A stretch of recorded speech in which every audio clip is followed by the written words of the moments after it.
When news of the Thebans' fate reached the rest of the Greeks, the Arcadians who had set out from their country to bring help to the Thebans condemned to death those who had incited them to offer the help, and the Eleans brought back their own exiles, as these were men favorable to Alexander.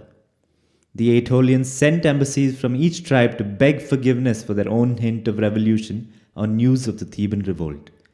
The Athenians were celebrating the great mysteries when some of the Thebans arrived straight from the action. They abandoned the mysteries in panic and began bringing their effects from the countryside into the city.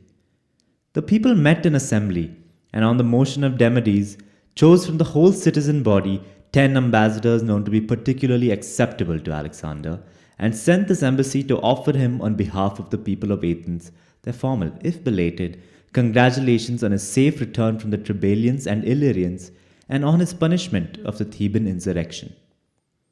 Alexander's response to the embassy was generally good-natured, but he wrote a letter to the Athenian people demanding the surrender of Demosthenes, Lycurgus, and their associates. He named Hyperides, Polyeuctus, Chares, Charidemus, Ephialtes, Diotimus, and Meucles. These, he wrote, he held responsible for the disaster which befell the city at Chaeronea and for the subsequent wrongs committed on Philip's death against both himself and Philip. He also declared that they were just as responsible for the Theban revolt as the actual revolutionaries in Thebes. The Athenians did not hand over the men, but sent another embassy to Alexander, asking him to forego his anger against those he had demanded. Alexander did relent. It may be out of respect for the city of Athens, or it may be because he was keen to start his Asian expedition and did not want to leave behind any suspect situation in Greece. He did, though, order the exile of Charidemus alone of the men, whose surrender he had demanded but not received. Charidemus went into exile in Asia at the court of King Darius. After attending to these matters, Alexander returned to Macedonia. There he made the traditional sacrifice to Olympian Zeus, which had been established by Archelaus, and celebrated the Olympic Games at Aegae. Some say that he also held games in his honor of the Muses. At this time it was reported that the statue of Orpheus, the son of Oeagrus the Thracian in Pieria, had sweated continuously. The seers made various prophecies from this phenomenon. But one of them, Aristander of Telmissus, told Alexander that it was an encouraging sign. It meant that for all the composers of epic and lyric and choral odes, there would be much work ahead on poetry and hymns celebrating Alexander and his achievements. At the beginning of spring, he marched to the Hellespont, leaving Antipater in charge of affairs in Macedonia and Greece. He was leading an army of a little more than 30,000 infantry, including light-armed troops and archers, and over 50,000 cavalry. His route was past Lake Cercinitis towards Amphipolis and Strymon Delta. He crossed the Strymon and passed by Mount Pangaeum on the road to Abdera and Maronea, Greek cities established on the coast. From there, he reached the river Hebrus and crossed it with ease. Then on through Paetis to the Black River. He crossed that too and arrived at Sestos in a total of 20 days after starting out from home. Coming then to Elais, he sacrificed to Protesilaus at his tomb, as Protesilaus was thought to have been the first to set foot in Asia of the Greeks who went with Agamemnon on the expedition to Troy. The intention of this sacrifice was that his own landing in Asia should meet with better fortune than that of Protesilaus. Parmenion was charged with ferrying across the cavalry and most of the infantry from Sestos to Abydos. They made the crossing in 160 triremes and a good number of freighters. The prevailing consensus is that Alexander sailed from Elais to put in at the Achaean harbour, that he personally took the helm of his flagship for the crossing, and that at the midpoint of the Hellespont Strait, he sacrificed a bull to Poseidon and the Nereids, and poured a drink offering into the sea from a golden bowl.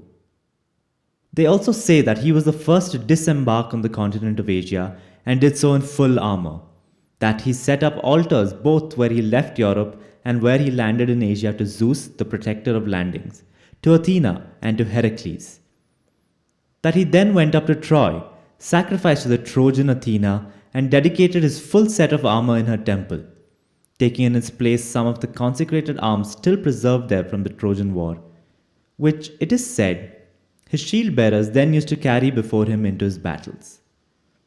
The prevalent account also has him sacrificing to Priam at the altar of Zeus of the forecourt to avert Priam's anger at the race of Neoptolemus, of which he himself was a descendant. When Alexander had gone up to Troy Menetius, his ship's helmsman crowned him with a golden crown, followed by Ceres the Athenian, who arrived from Sigium with some others, both Greeks and natives. Some say that Alexander placed a wreath on the tomb of Achilles, while Hephaestion, it is said, did likewise at the tomb of Patroclus. The story goes that Alexander called Achilles fortunate to have Homer as the herald of his lasting fame. And indeed, Alexander had good reason to envy Achilles' fortune in this respect. For all his other successes, this one field was left vacant, and his achievements were not published to the world as they deserved, either in prose or in any verse composition.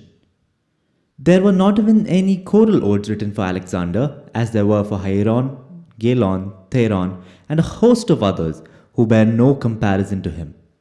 The result is that Alexander's achievements are far less well known than even the most trivial of other deeds in the past. For example, the march of the 10,000 with Cyrus into Central Asia against King Artaxerxes, the fate of Clearchus and those captured with him, and the return march of these 10,000 led by Xenophon are, thanks to Xenophon, far more famous in the world than Alexander and Alexander's achievements. Yet Alexander did not campaign in another man's army. He did not retreat from the great king. His victories were not confined to the defeat of those opposing a march back to the sea. On the contrary, there is no other single man among either Greeks or barbarians who has given evidence of achievements so many in number or so great in magnitude.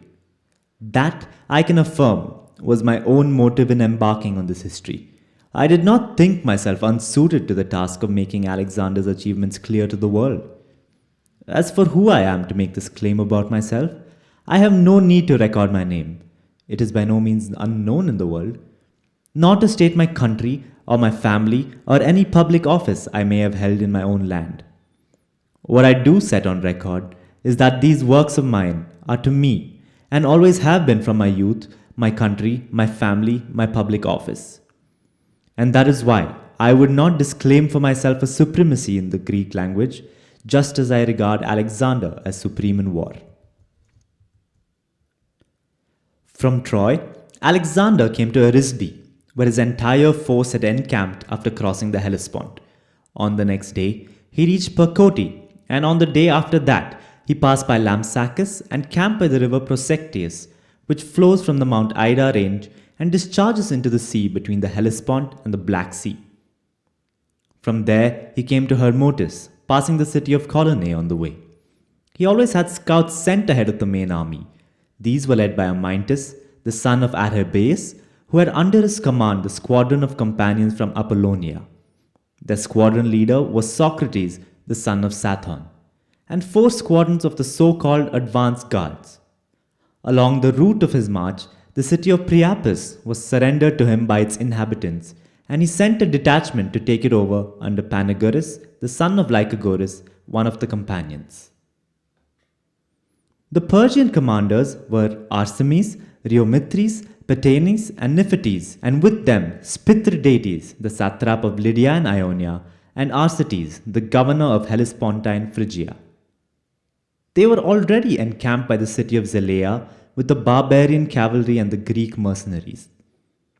When they received reports of Alexander's crossing into Asia, they met to discuss the situation.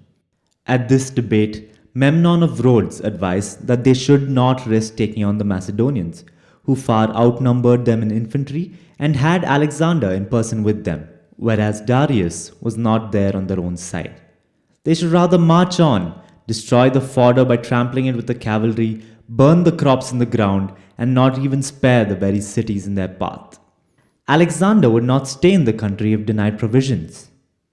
It is said that in this Persian council, Arsaces declared that he would not stand for the burning of even one house belonging to the people in his charge, and that the other Persians sided with Arsaces out of a suspicion that Memnon was deliberately delaying hostilities to preserve his position with the king.